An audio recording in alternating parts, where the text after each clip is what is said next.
Ouvre-moi et soutiens-moi et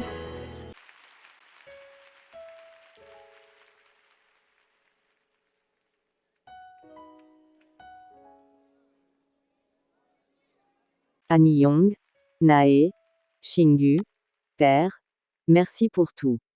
Merci pour tous tes bienfaits dans nos vies. Merci Jésus, pour la présence de ton Esprit en nous, toi qui es venu accomplir la loi de Dieu, ô glorieux Saint-Esprit, merci pour ta présence en nous, toi qui es notre conseiller. Amen. Gloire à Dieu, my friend, nous sommes toujours sur notre méditation sur le thème de les lois et les commandements de Dieu sont à ta disposition. Décide de les appliquer pour entrer dans ta destinée. Amen. Durant le dernier partage du samedi 8 mai 2021, nous sommes restés sur cet extrait. Si jamais tu n'as pas saisi la puissance de la loi du sacrifice, demande-toi ceci: pourquoi Dieu a-t-il sacrifié son Fils Jésus? Pourtant, il est Dieu. Amen. Dieu peut tout faire. Amen. Mais pourquoi il a décidé de sacrifier son Fils Jésus? Et mon ami, si Dieu lui-même a tant aimé le monde, qu'il a donné son Fils unique, afin que quiconque croit en lui ne périsse point, mais qu'il ait la vie éternelle. Jean 3, 16. Alors nous aussi, nous devons aimer. Si Dieu lui-même a sacrifié son propre Fils pour le salut des hommes, alors nous aussi, nous devons faire des sacrifices. Amen. Si Dieu a travaillé pour créer les cieux et la terre, alors nous aussi, nous devons travailler. Amen. My friend, la parole de Dieu nous dit, dans Psaume chapitre 105, versets 43 à 45, il fit sortir son peuple dans l'allégresse, ses élus au milieu des cris de joie. Il leur donna les terres des nations, et ils possédèrent le fruit du travail des peuples, afin qu'ils gardassent ses ordonnances, et qu'ils observassent ses lois. Louez l'Éternel. Mon ami, lisons attentivement, et prêtons notre attention à ce qui est écrit dans ce passage. 1. Au verset 43, Dieu fit sortir son peuple dans l'allégresse, c'est-à-dire dans des cris et des sentiments intenses de joie. 2. Au verset 44, qu'est-ce que Dieu donne-t-il à son peuple qu'il ne leur ait pas déjà donné auparavant? Il est écrit que Dieu leur donna les terres des nations, et ils possédèrent le fruit du travail des peuples. Amen. D'accord? Et donc pourquoi Dieu a-t-il donné tout cela à son peuple? Dieu a donné toute cette possession à son peuple, dans le but de 1. Garder les ordonnances de Dieu. 2. Et d'observer les lois de Dieu. Amen. Hourra! Mama. Ô Père, tu es formidable papa.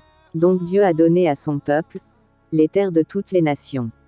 Pas uniquement les terres de certaines nations, mais les terres de toutes les nations. Amen. Alléluia. Glory be to God. Et aussi attention, il est écrit, et ils possédèrent le fruit du travail des peuples. Ça veut dire quoi? Posséder le fruit du travail des peuples. Si Dieu a donné à son peuple toutes les nations, ça devrait en principe être suffisant, n'est-ce pas? Si on te donne toutes les nations de la terre, tu devrais logiquement posséder toutes les ressources de ces nations, n'est-ce pas? Oui, en principe. Mais attention, il y a une petite nuance. Amen. Merci Père pour tes révélations. Glory be to Jesus. Mon ami, tu peux posséder toutes les nations, sans pour autant posséder le fruit du travail des peuples habitant dans ces nations. Ah oui, comment cela est-il possible? Par exemple, disons que tu possèdes des nations, et dans ces nations, il y a bien des populations qui y vivent. Ok. Ces peuples seront soumis aux lois décrétées par le roi de ces nations. Et ces gens devront par exemple s'acquitter du paiement d'impôts, de taxes, etc. Comme les impôts et taxes que nous payons dans nos pays. Ok.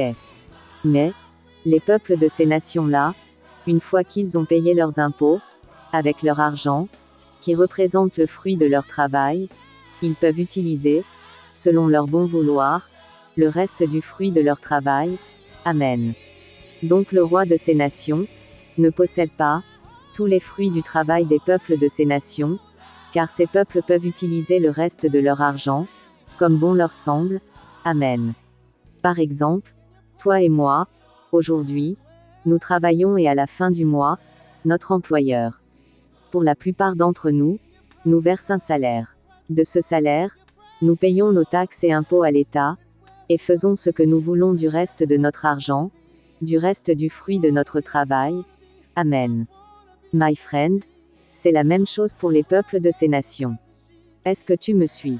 Ok, c'est là que nous réalisons la portée de ce que Dieu a donné à son peuple. Dieu a donné à son peuple les terres des nations. Amen. Mais Dieu a aussi donné à son peuple de posséder le fruit du travail des peuples. Waouh! Donc, bien-aimés, si nous croyons par la foi que nous faisons partie du peuple de Dieu, alors, 1.